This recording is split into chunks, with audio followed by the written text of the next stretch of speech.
Just be glad for all you have that's in today. Hey everyone, Connie here, and welcome to my blind reaction to JoJo's Bizarre Adventure, Vento Aureo, or Golden Wind if you prefer, episode 19. So, last we left off, our crew are headed into the city with Gyakio on their tail, and Gyakio has the ability to basically control ice and temperature and whatnot. On top of that, his stand manifests as a suit of armor around him, kind of continuing in bringing forth these physical beings as stands. We had, what's-his-face? I'm gonna always forget his name. Pesci. We had Pesci with his beach boy being just a fishing pole. And now you have Gyakio. And there's probably been others and all. I mean, technically you had Yoshikage Kira's remote stand in Diamond is Unbreakable. And there's probably been others that I'm just not thinking of at the moment that have been more, physical beings. Just instead objects or whatnot. But, it's still mostly unique. We don't see it all that often. So, it's really cool to see when we do have it. And Gyakio's, on top of that, is just unique in and of itself. Being, as I mentioned, a suit of armor that he wears. Now, Giorno and Mista are the only ones in the car at the moment. We don't know where the others are. They're presumably in the turtle somewhere, but we don't know where. What we do know is that Gyakio is on top of the car. He's trying to freeze them out. They knock him off, but he catches up. And in the end, the only way they can really figure to stop him is by launching themselves into the water. Because there's only one road into Venice, and they're just gonna say fuck it all and fly right off it. Now, I've been talking lately with the past so many episodes that we should have gone into a second opening by now. And I kind of stand by that because I believe that with openings, there's a certain point where they start to feel out of place and overdone. And it's well past that for JoJo Vento Aureo. With Diamond is Unbreakable, the openings always felt like they started a new opening at the right time, when things were really feeling like it was, ready to move on from it, when the opening wasn't relevant anymore. The problem is the opening for this hasn't been relevant for a while now. The opening for this kind of feels like it's out of place at this point in the series. Like, after we got our introductions to all the members of Bruno's gang and stuff, it should have been changed at that point. Having it continue on to the rest of the fights against the execution squad feels forced, and it just doesn't fit. Which is why, honestly, I've been skipping it a lot lately. I haven't been watching it a lot because I don't feel like it fits in with the episodes we're on now. And it's really distracting to watch it with these kinds of episodes. It was also pointed out to me last week, though, that apparently the boss is shown in the opening, like right around the same time as Trish. And he's shown wearing the cloak and everything, and sitting on the ground in that weird position and all. And I've never noticed that before, somehow. I've seen the opening many, many times, and I've never noticed that. But I looked through it again, and yeah, he's there. Now, I was told, though, regarding the opening, that it's probably going to change within the next 2-3 episodes. I was told that last week, because apparently the focus of the series is going to drastically change And it will make more sense as to why they waited. It will make more sense as to why there might only be 2 openings this time.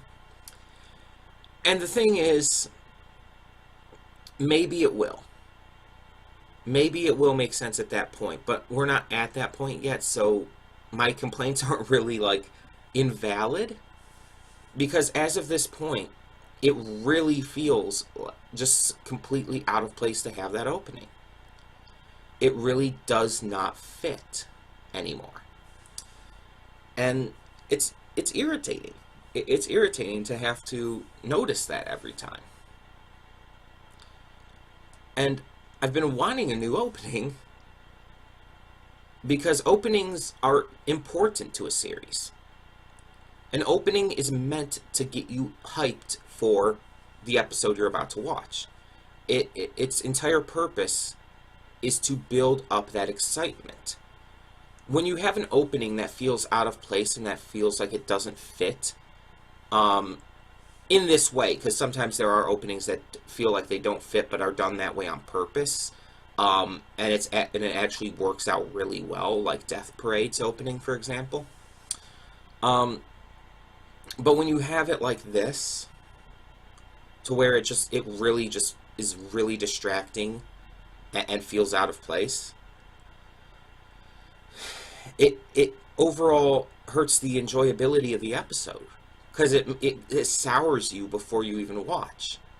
And again, that's why I haven't been watching the openings, because I don't want to go into these episodes already feeling negative about it. That's what an opening does. It either hypes you up or down for the episode about to come. And an opening can make you, can honestly drastically change your opinion on an episode. That's why there's a lot of shows where I just don't watch the openings at all, because I don't like the openings, I don't think they fit, and I'll just skip past them to get to the episode because the show itself may be quality. But that's why I've been so insistent on the fact that they need to change the opening. Because it's felt so out of place for so long now that it feels like they're forcing it. It's like, oh, this big thing is coming up, so they want to wait to change it till then. Okay, sure, but the fact that they're doing it this way just makes it end up feeling so out of place and negative. Like, again, maybe when it happens, maybe when the new opening comes and the change of direction supposedly comes, it'll make more sense. It'll be better. Maybe. I can't say for sure. I don't know for sure. But in the end, as of now, as of current to where it's at with the series, it's really harmful to the series. But the series is still good.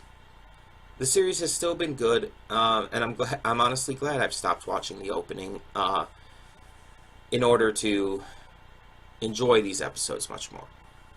I think I said it before in a past episode reaction, but I would kind of place this part of JoJo as being better than Stardust Crusaders, but not as good as Diamond is Unbreakable, and I stand by that. Diamond is Unbreakable is still my favorite part by far, and so far, Vento Aureo has not surpassed it.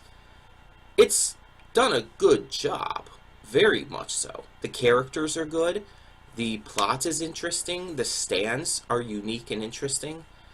I like what it's doing, it's just it hasn't gotten as good as Diamond is Unbreakable for me yet. And maybe it will. Maybe the boss will end up surpassing Kira as my favorite JoJo villain. Who knows? But I can tell you right now that even though I like these characters, none of them, not even Narancia, can even reach the levels of my love for Part 4's characters. Part 4 just really understood how to do characters. And again, not that Part 5 is failing in that, it's just they're not as good. But again, that might change. That might change. And I honestly hope it does. But as of now, yeah, it's not as good as Diamond is Unbreakable. But we'll see where it goes. We'll see where it goes. If I had any actual, like, other complaints about the series so far, it's that certain characters are getting way more attention, and I'm talking about Bruno's gang specifically. There are certain members of Bruno's gang that are getting obnoxious levels of more attention than others. It's mostly Giorno, Bruno, and Mista. Those three are getting so much more attention than anyone else, and it really feels off. And yes, in past parts, certain characters did get more attention than others. For example, in Stardust Crusaders, Jotaro and Joseph got much more attention than Avdol, Kakyoin, Polnareff, Iggy. But it never felt like the others were left behind either. In Diamond is Unbreakable, obviously the focus was on Josuke, Okuyasu, and Koichi. Even Jotaro kind of took a little bit of a backseat to them.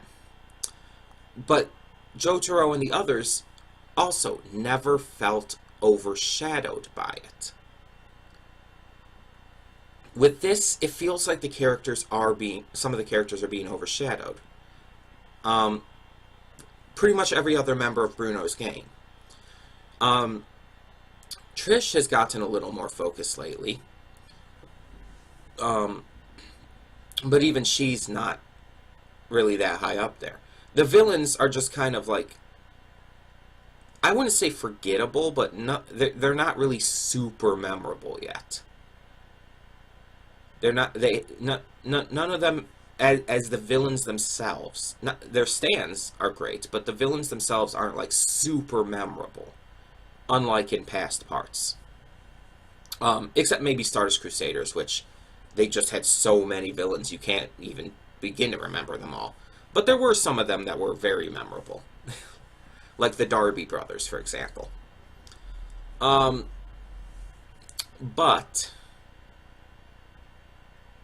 that is kind of my biggest complaint so far. More so than even the opening about Vento Aureo. It prioritizes certain characters in a way that makes the other characters feel like they're not even really worth it to be there. And it sucks, too, because some of them are really good characters otherwise. Really interesting characters. Characters I want to see more of. Like, obviously, Narancia and Fugo. And so on and so forth. Obakio, not as much, but I want to see more of Trish interacting with the gang. Rather than just be kind of this character in the background, not really doing or saying much. And again, maybe this will change in the future. Maybe this will be fixed. But again, I'm not in the future. I have to see it as it is now. And right now, it's kind of disappointing. It just is. And I mean, I get that Giorno would have focus because he's the JoJo of the part. And I understand Bruno as well because he's the leader of the group. But Mista is getting like a really unnecessary amount of focus compared to some of the other members of the group.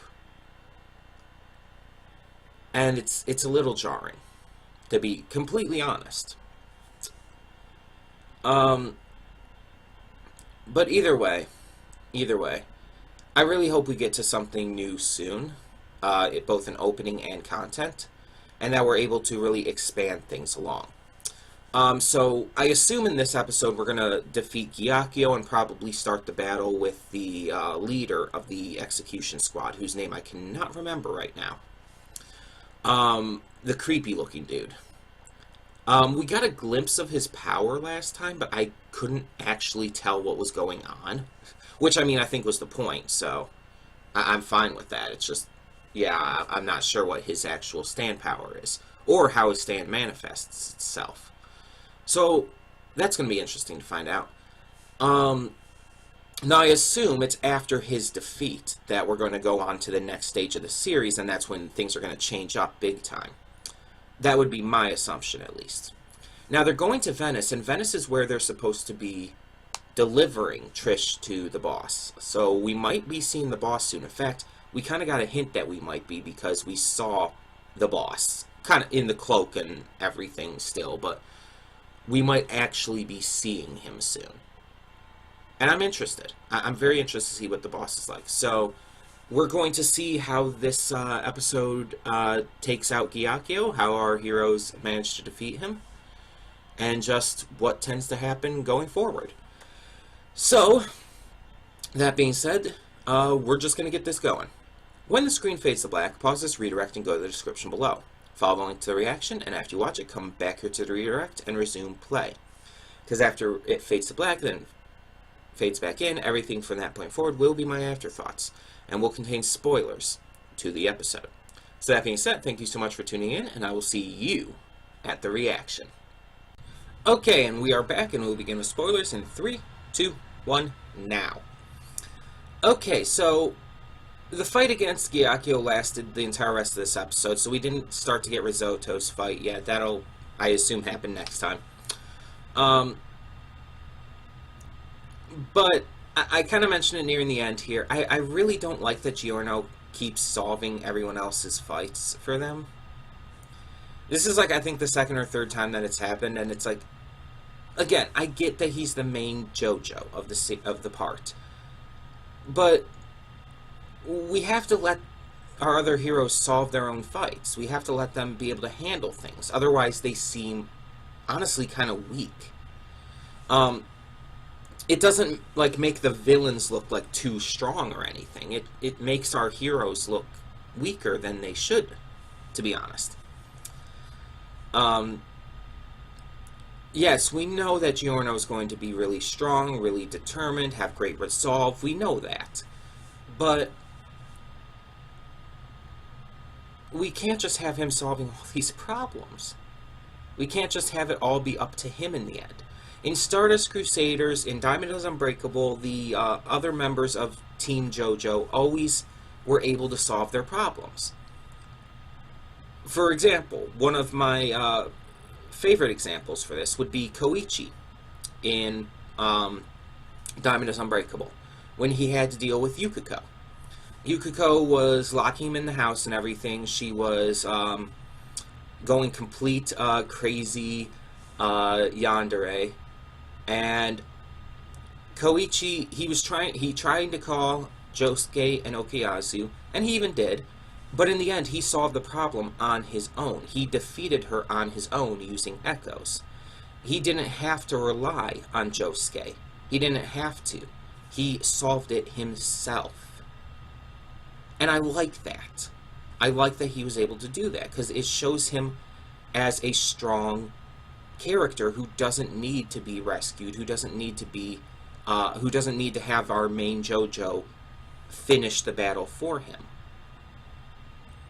Mista, meanwhile, has been close to death on multiple occasions now, has been basically flat out defeated, and has had to have other people solve his problems for him.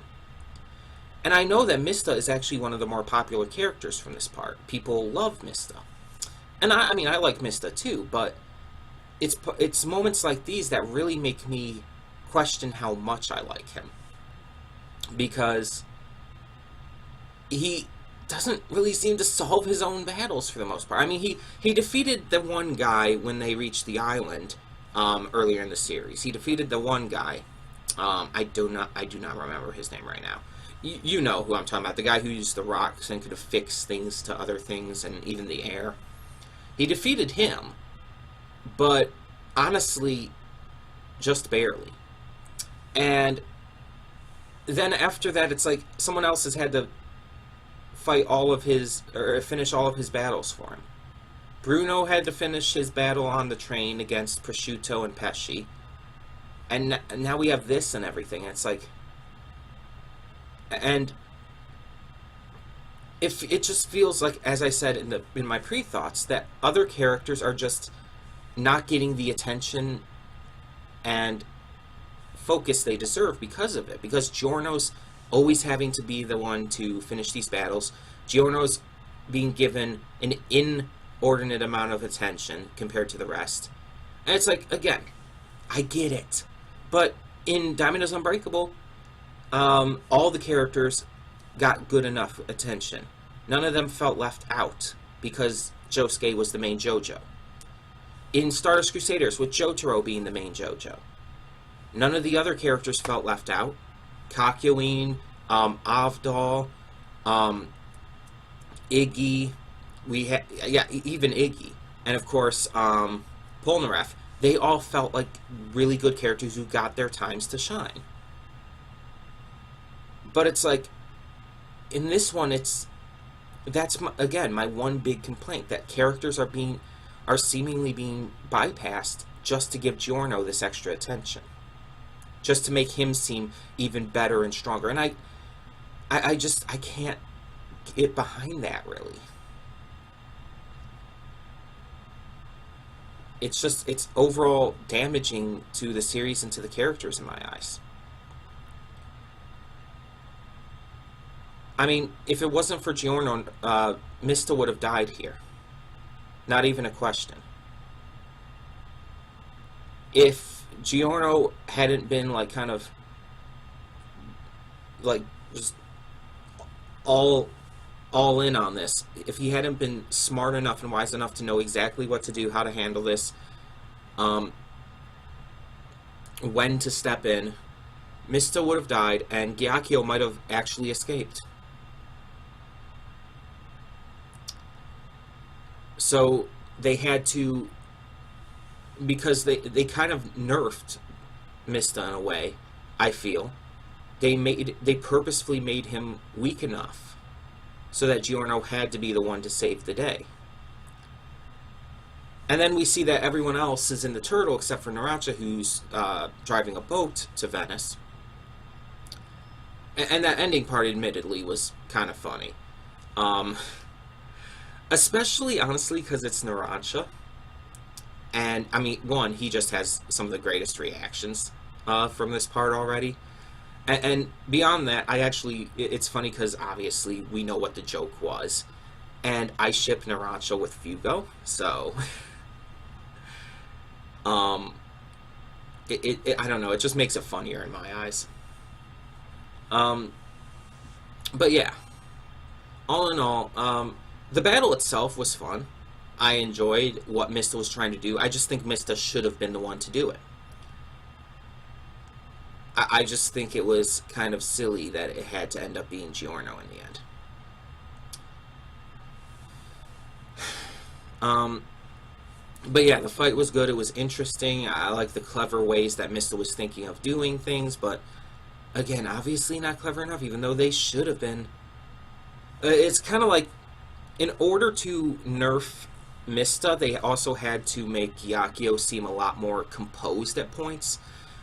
Which also kind of bothers me a little bit, because up until this point, Gyakio's kind of been the guy who really is not composed.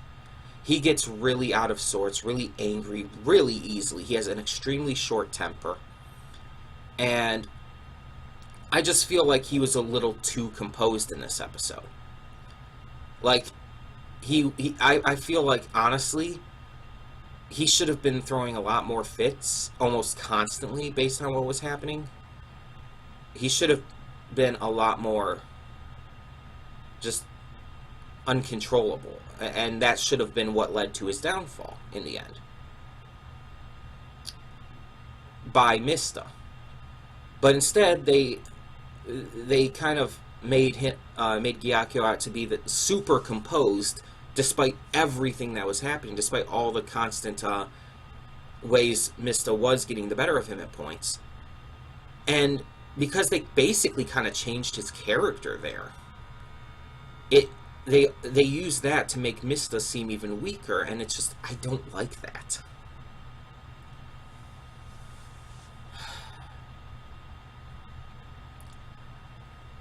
And them showing more of Mista's backstory, and specifically of how he was released from prison and joined the gang and everything, that's all well and good, but it feels hollow because they had Mista lose the fight in the end, and Giorno had to be the one to solve it. By having that Mista backstory, it would definitely have made more sense if Mista would have then won. been the one to defeat Giorno. But instead, having him basically lose, having Giorno have to save the day, and then falsely stating that it was because of Mista. It wasn't because of Mista. It's like, it's silly. It's ridiculous.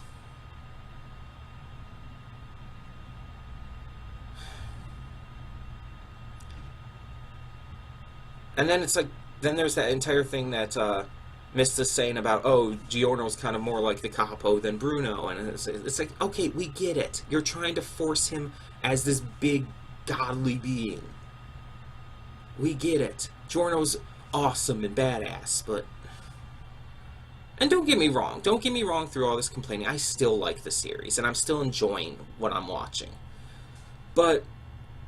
there are things like this that just really bother me from a writing and character perspective that I just cannot get over. Hopefully, the fight against Risotto is better. Hopefully, we don't have to have Giorno saving the day. Honestly, I don't want Giorno to be involved in the fight at all. After this, I really don't. I think we should focus on other characters. Like Abbacchio, or Fugo, or Narancia. You know, the characters who have been kind of pushed off to the side. The characters who should be having bigger roles, but are just kind of almost there for comic relief or building up other characters. Let's be honest.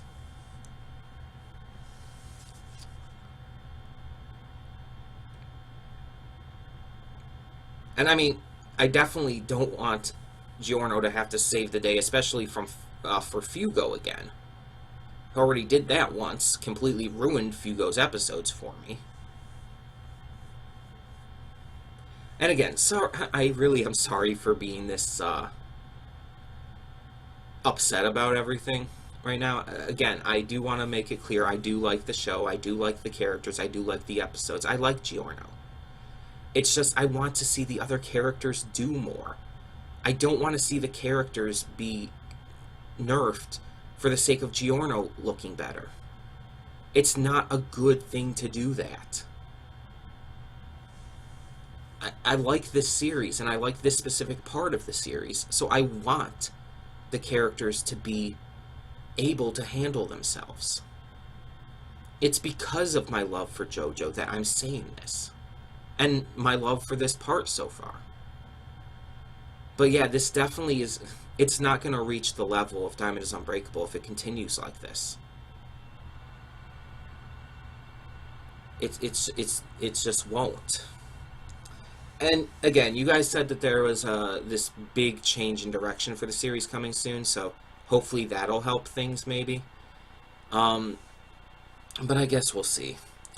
In the post-credits scene, though, I do want to talk about that. We saw the boss again. He talks about Risotto, and then he leaves, I guess. But it's weird how it happens. It's like he pulls off the cloak, and then he's just gone, and there's some roses there. It's like, what? Can he teleport? Can he, I don't know. I don't know exactly what that's supposed to be implying, and what's with the roses. It'll be interesting to find out, like, what kind of character he is. But I guess we'll find out in the future. In the meantime, that's pretty much all I've got to say on the episode. I mean, the fight, like I said, was interesting. It was good. It was well done. I liked the different strategies they took, both Giorno and Mista. I just don't like how it ended, and I felt like it was a real letdown. And honestly, a cop-out. But I'm just going to stop complaining at this point. I do have another thing to record anyway. So tell me what you thought of this episode of JoJo's Bizarre Adventure, Vento Aureo, or Golden Wind if you prefer, in the comments below. And thank you all so much for tuning in.